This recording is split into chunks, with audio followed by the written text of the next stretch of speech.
Ah oui, donc maintenant on va parler de Sitou avec sa peinture. Donc j'espère les gars, pour ceux qui ont Instagram, que vous avez été followé Sitou. Pourquoi j'en parle un peu? Moi je le vois bien en fait, je le vois bien autour de moi. À chaque fois on est surpris par des proches.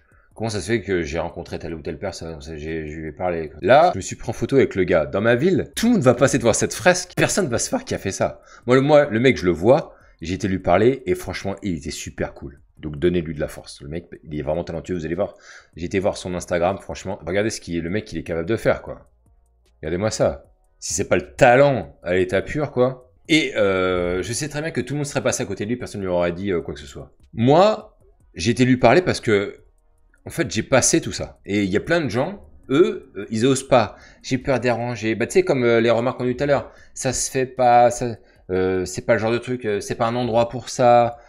Si t'as pas parlé, pourquoi tu vas lui parler? Tout un tas de règles de merde qui veulent rien dire. Évidemment que j'y vais, que je vais aller lui dire bonjour. Je sens, quand je le vois, je sens que c'est lui qui a fait la peinture. Et je suis trop content de lui avoir parlé, ce mec-là. Et pourquoi est-ce que je vous dis que ça c'est incroyable? Ce que j'explique, j'ai expliqué dans mon récit, dans le process, j'apprends pas qu'à aborder des femmes. J'apprends à savoir comment faire pour parler à des gens dans la vie de tous les jours et les déranger et comprendre que c'est possible. Et c'est très bien expliqué, surtout en semaine 1 d'ailleurs. Et ce truc-là, c'est le nombre de personnes que je connais qui seraient passées à côté, qui n'auraient rien dit parce qu'ils ne maîtrisent pas ça, ils savent pas faire. Moi, je l'ai fait des centaines, des milliers de fois. Je me suis même pas posé la question de genre, ah non, ça se fait pas. Je le vois, je fais, ah vas-y, je vais lui parler direct. Aucune retenue. Et pourquoi est-ce que je vous dis ça, à quel point en fait, c'est un truc fort. Je l'ai vu sur d'autres sujets. Quand je suis passé commercial, j'ai passé une étape supplémentaire dans on se casse pas la tête, vas-y, on contacte, on va directement dans la boîte, on tape à la porte, j'arrive pas à le joindre, je vais aller voir si je peux le voir en direct. Ce genre de truc où on se dit, allez, on s'en fout, on y va.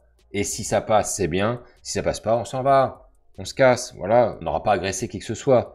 Et ça m'est arrivé plein de fois. Il y a des boîtes, le mec, j'arrive pas à le joindre. Ok, je prends la bagnole et je vais aller taper à la porte. Il est là, le gars. Oui, oui, il descend. Ah, merci. Ah ouais, mais pourquoi on a rendez-vous? Non, non, c'est pas ça, mais j'arrive pas du tout à vous joindre. Et je voulais savoir où est-ce que vous en étiez par rapport à ça.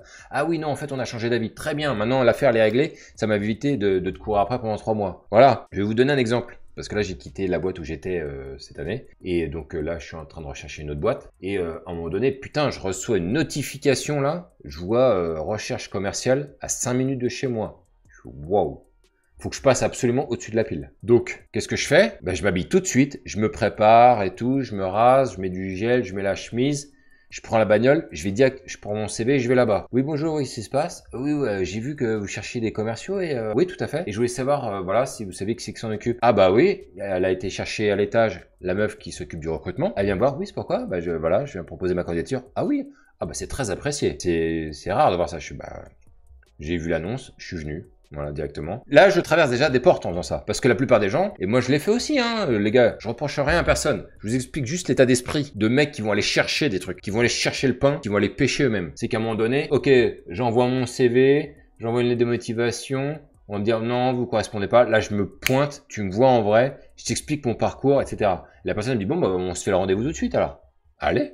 On y va. On se fait le rendez-vous tout de suite. Elle me dit, bon, bah écoutez, maintenant il faudrait voir les patrons. Donc on va se caler un rendez-vous. Quel jour? Elle me dit, c'est 2 ou 3 jours après. Non, la semaine d'après. Ok, très bien. Ils sont à l'étranger, ils reviennent la semaine d'après. Ok, très bien. Je note ça dans mon agenda. Elle me dit, je vous envoie une confirmation par mail. J'ai jamais reçu la confirmation par mail. J'ai fait comme si, pour moi, le rendez-vous l'actait quand même. Parce que s'il n'y a pas la confirmation par mail, c'est que ça sentait pas bon. Je me suis dit, c'est pas grave, je vais me pointer quand même. Je me pointe, j'arrive, la sœur du patron. Oui, elle me dit, moi, c'est moi qui suis en charge de tout le recrutement. Je suis la boss de la meuf que vous avez vue. Bah, je lui explique ce qui s'est passé. Elle fait, ah d'accord, bah la nana est pas là, elle est malade aujourd'hui. Ok, super. Elle me dit, bon bah on va se faire le rendez-vous aujourd'hui. On a fait le rendez-vous en direct. On a fait le rendez-vous en direct. Et ça, il y a pas un mec qui a envoyé les CV qui aura pu aller aussi vite dans le processus. Personne. Là, je me pointe et la deuxième fois, je me repointe encore. Bon alors du coup, j'ai pas eu le taf parce que quand je suis repassé, ils m'ont dit en fin de compte, on recrute pas. Bon, est-ce qu'ils ont changé d'avis? J'en sais rien. Ce qui est sûr, c'est que j'étais vite dans le processus de recrutement et je me suis positionné très rapidement, plus vite que les autres. Et j'étais chercher mon truc. Et derrière, il y a de la casse. Ça n'a pas pris. C'est pas grave. Il y en aura d'autres des occasions. Ce que je sais, c'est que moi, je peux déployer des actions que beaucoup de personnes n'ont pas déployées. Et j'en reviens à l'histoire avec Sitou. C'est que quand vous allez voir une personne, n'ayez pas peur de lui parler. N'écoutez pas ce que les autres vous disent. Ils vous disent de la merde. D'accord? Tous ceux qui vous freinent, qui vous disent ne faites pas ça, ça ne se fait pas, ils vous disent de la merde.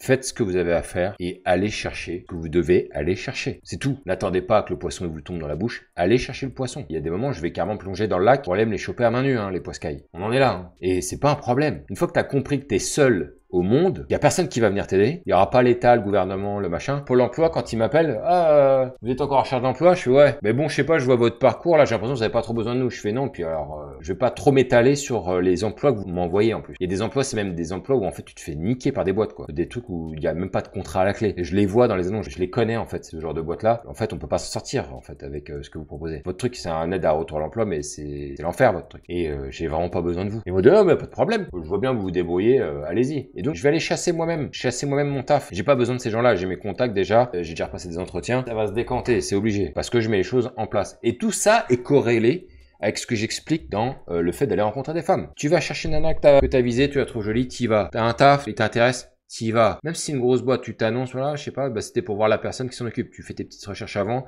tu vois qui c'est qui est au recrutement, ok, j'y vais. Sur LinkedIn, tu vois la personne qui a posté en plus l'offre d'emploi. Tu pointes à la boîte, t'essaies de payer le mercredi parce que le mercredi c'est RTT, et puis tu te pointes. Et tu vas chercher ton truc, comme ça, boum, à la force du poignet. Mais crois-moi que tu vas enfoncer des portes, il va t'arriver bien plus de choses que ceux qui attendent. Alors, t'as postulé ça? Ouais, t'as eu une réponse? J'ai pas de réponse. Ouais, tu peux pas les joindre? Bah non, parce que tu sais, tu postules sur le site d'emploi. Ah merde. Comment on fait? Ouais, c'est pas. Voilà. C'est ça que je voulais vous dire, les gars.